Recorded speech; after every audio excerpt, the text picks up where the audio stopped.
Hey everyone, my name's Chris Lambert, and on this channel we talk Kanye West. And today I wanted to talk about the whole Ye Sway, Sway doesn't have the answers, had the answers conversation that's going on, because it's been something that's actually been talked about for a couple weeks now, ever since Ye started going to war with Gap and Adidas and first started talking about going out on his own. People, myself included, have made reference to the 2013 conversation between Ye and Sway that spawned the iconic "How Sway, you ain't got the answers" dialogue, which Ye in this interview with ABC himself references. As he's talking about the issues with Adidas and Gap, he says people aren't going to like to hear this, but Sway had the answers. And you can see the smile on his face, the ruefulness, the self-awareness of what it means to say this. And some people have taken it in stride, right, and understood the context of then versus now, but some people have not. You can see Seth here saying Kanye is a full decade behind sane people, which misses so much of what's going on. But I feel like there's going to be so many people, even people in the Ye community, that kind of feel that way. Like, why didn't you just do this at the beginning? And what they're referring to, if you're not as familiar with this era, is that in 2013, Ye has released Yeezus, and a lot of the energy of Yeezus, that anger, that aggression, is directed at the fashion industry because Ye had been gatekept from the industry for years, despite having connections, despite like showing up at Paris Fashion Week and all these fashion shows. He had been trying to like break into the industry, and they just had not been receiving him very well, from the critics to the designers to the fashion houses themselves. And Ye was sick of it, of not just the racism, but the pigeonholing of like, you're a musician, you're a rapper, you can't be in our world because what have you done to be in our world? And he's like, let me show you. Like, I have knowledge, I have skills, I can do this, just let me have a chance. And they're saying, no, no, no. So Ye's really frustrated at this point, and we're going to have an article that kind of breaks this down in a little more detail.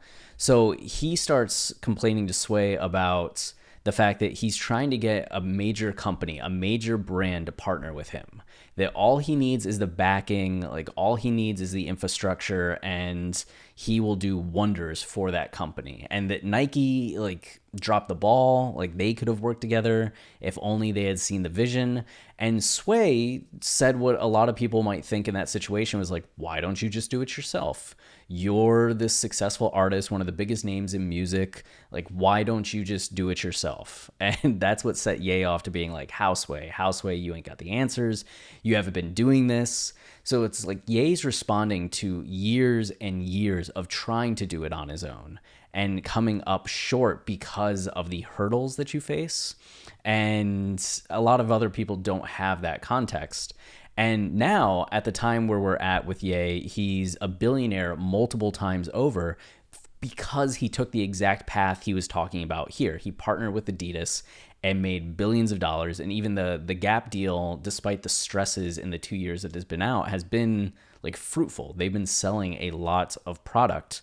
And Ye became very successful from that, and now has the appropriate knowledge and the appropriate funds to go out on his own. But 2013 Ye was not in that position. So we're going to jump back a few years. 2016 is first up. You can see this post from Ye right before The Life of Pablo came out. This is hours before he would go to Saturday Night Live, and a few hours later the album would be out. And he says, I write this to you, my brothers, while still $53 million in personal debt. Please pray we overcome. This is my true heart. And we have this great article from Emily Jane Fox on Vanity Fair that starts to break it down in actual detail. So on the off chance you missed it, Kanye West, who adorns his 2-year-old daughter in pastel furs and has boasted in rhyme about running suicide drills on private planes. I think she's referring, I mean, I know what she's referring to, but I don't think that's what it was, suicide drills on private planes, sent the social media industrial complex into overdrive this weekend when he bashfully announced on Twitter that he was $53 million in personal debt. The impecuniousness, I've never seen that word, he noted was the result of following his dreams in the fashion industry. So there we go, right? While commenters were perplexed, yeah, the tweets are so old they're not showing up, but while commentators were perplexed by his lack of frugality or surprising surplus of modesty, the over leveraged rap icon's state of affairs is a reflection of the brutally difficult fashion business, an industry that requires significant upfront costs and can promise little in return. Despite a growing popular appreciation of his designs, West has learned the realities of the industry the hard way. In 2009, he put all of his musical endeavors aside to work on his label Pastel, which then shuttered after 7 months. And there's a great, I don't think this is, Kanye West Pastel line, she'll never grace the bodies of the general public. What? What? Why is it tagged? Okay.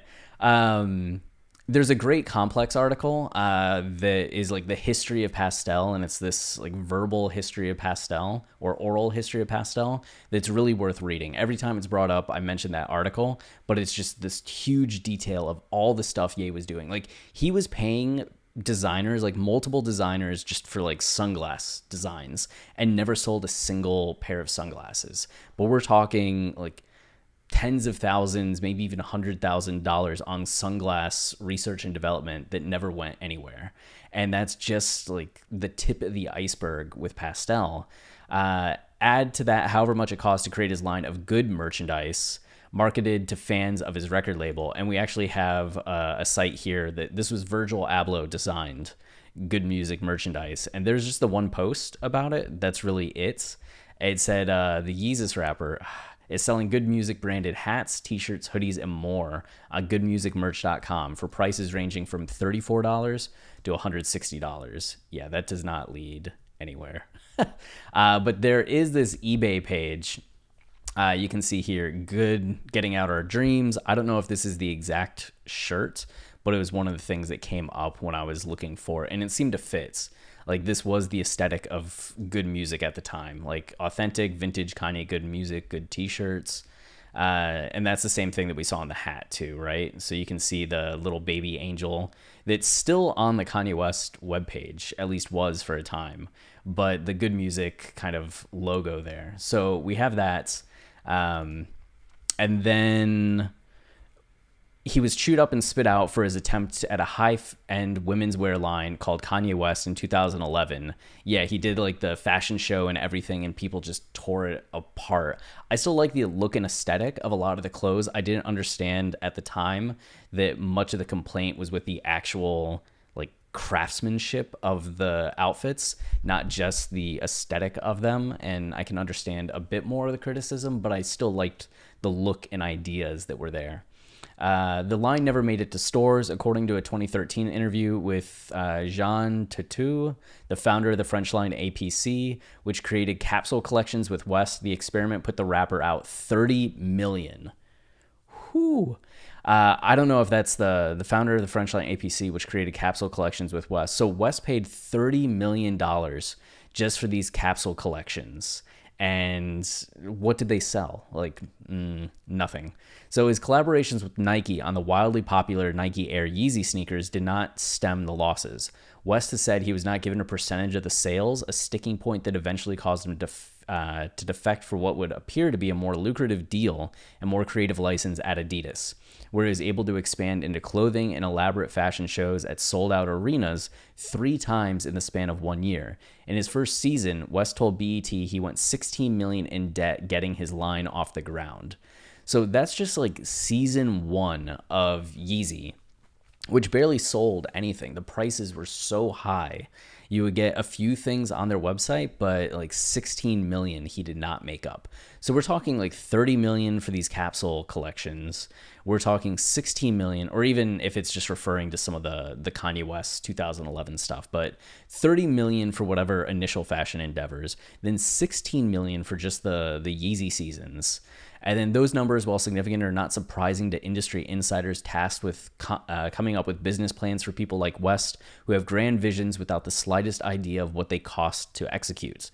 The expenses related to production, sales, buying, marketing, and setting up the infrastructure to manage the logistics of a fashion line are one thing, according to Jonathan Reed, CEO of brand consultancy CS Global. But scaling the product and setting up a show is what really drives up the capital requirement.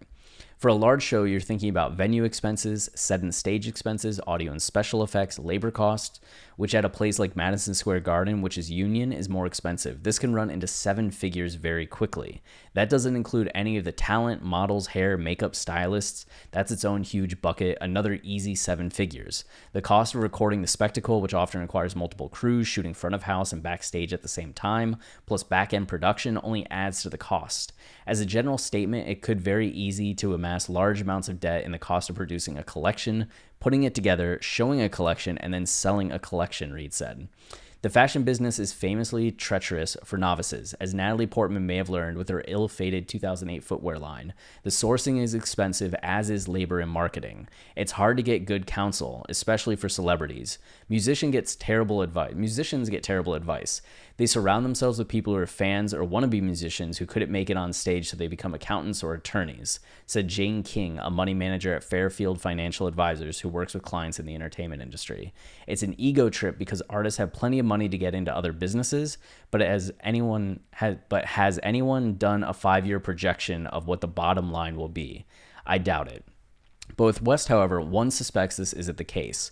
On one level, his exorbitant debt does not appear cause for real financial concern. Instead of financing his creative side projects through his main money-making artery, each concert in his 2013-2014 Yeezus tour reportedly grossed $1 million, according to Forbes, which along with a spate of successful albums helped him to bring in a total of $72 million pre-tax over the last 3 years. West is presumably seeking funding through bank loans or venture partners. Most of the world's sophisticated investors separate their personal assets and savings from their venture. This in some way explains how Donald Trump could file for bankruptcy multiple times and remain a billionaire. And it also suggests how Silicon Valley venture capitalists could elevate and in some cases inflate the value of various tech companies while carrying little of the personal risk themselves. So yeah, all of that. I guess we can do the last paragraph. In some regards, West's tweet may simply be an elaborate and modern version of a pitch deck in search of that true marker of the 21st century creative genius, Series A funding. Indeed, he publicly solicited the help of Mark Zuckerberg, whom he asked for $1 billion to help to keep making art. He also said he would be willing to accept money from Google's Larry Page. Any other hedge funder or bigwig with pennies to spare would do too. These guys, after all, know that $53 million is a small price tag for a moonshot. And we saw what happened with Adidas, right? So in this article, you get the sense of some of the issues that crop up when it comes to fashion, and not just the fashion show. I could imagine you being like, Chris, they're talking about fashion shows. Ye doesn't have to put on fashion shows. But if you're wanting to do what he did and get the cachet and get the clouts, you kind of have to. And also just think about like the factories that you need to have, the people making the clothes, tailoring the clothes, the upfront costs just to get the inventory in place, and then the distribution of the inventory. We're seeing how long it takes Gap and like to ship some of the stuff that people have ordered, like the round jackets, right? People are waiting months for their round jacket. Even the flame cap that I have back there in the dinosaur, some people are still waiting on their flame cap and they ordered it 6 months ago. And this is Gap, like a huge company who took on this new wing of things and is having a difficult time with the actual manufacturing and distribution. Imagine Ye when he's still only making $70 million a year, trying to get a full-blown brand and company off the ground and having enough revenue for investments while also having enough inventory to generate the revenue. And plus you all already have the pigeonholing going on where you're going to have a lot of the serious venture capitalists who are saying, I love you, I love your music, but I can't touch this yet because you're not proven. And he'll say, what about Nike? And they'll say, this is completely different than Nike.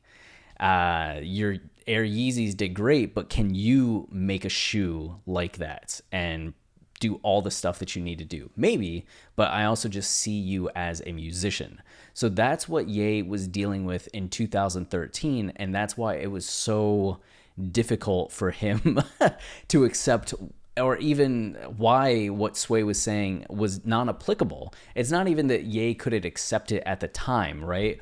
Or as this person's saying that he was just behind someone sane. It's that it was almost impossible for him to scale up at that period of time.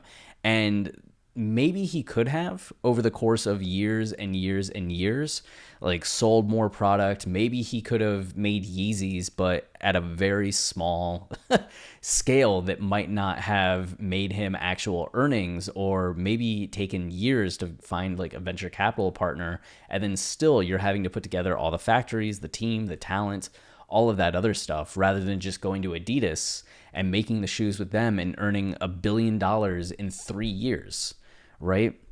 It's just such a different pace that what Ye saw when he was talking to Sway, if I just had the infrastructure, if I could partner with someone that could help me get the infrastructure, then this is easy. And it was. It's been incredibly successful. But now he's at the point where he has billions of dollars. He has venture capital partners that are willing to bet on him, having seen the success with Adidas and Gap, that I'm sure it's much easier for him to step out. He's also spent years visiting factories and understanding the manufacturing process a lot more. He's understood the distribution process, having worked with Gap and Adidas. Like, there's so much more knowledge that he has at this point in 2022 than he had in 2013, when at the time, all he kind of had under his belt were failed ventures in Pastel and the Kanye West line.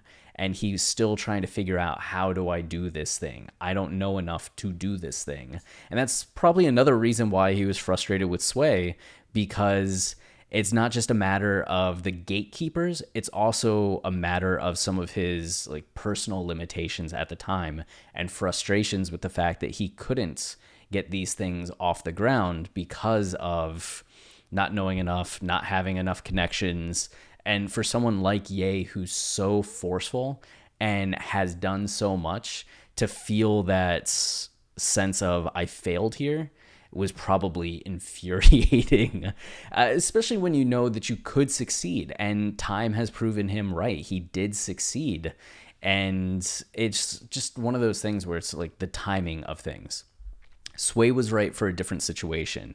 Ye was right for that situation. At the point Ye is now, him working with other big brands that are so fixed in their ways and fixed in what they want to do and are willing to do probably doesn't gel with his personality, right? And the fact that he has had the success and wants more control over what's happening and where things are going, how they're happening, to where other companies aren't going to necessarily give him the reins that he wants, but he also has the resources at this point to build something on his own. And we'll see what happens next, you know? It's still probably going to take a bit of time. It's not going to be like next week. But I imagine with the VC help that he's now getting and undertaking this and the team of people he has available to him, we'll see what happens, especially with the funds he has available too. This is either going to be something where it's like those initial fashion shows where he's going to have a few like big costs up front just to learn a lesson, or he's learned his lessons, right? Those things are all behind him, and he's going to be hitting some singles, doubles, triples before finally finding that first home run. Or he comes out swinging, you know, back to back to back, home run, home run, home run. We'll see, but we'll keep you updated. I just wanted to give a little perspective on this conversation. And it's not that Sway was wrong. It's not that Ye was wrong. It's just their advice was, their viewpoints were befitting different situations. And we're at a time now where Ye's in a place where he's can do what Sway was saying. So that's it for now. Until next time, stay wavy and keep it loopy. Cheers.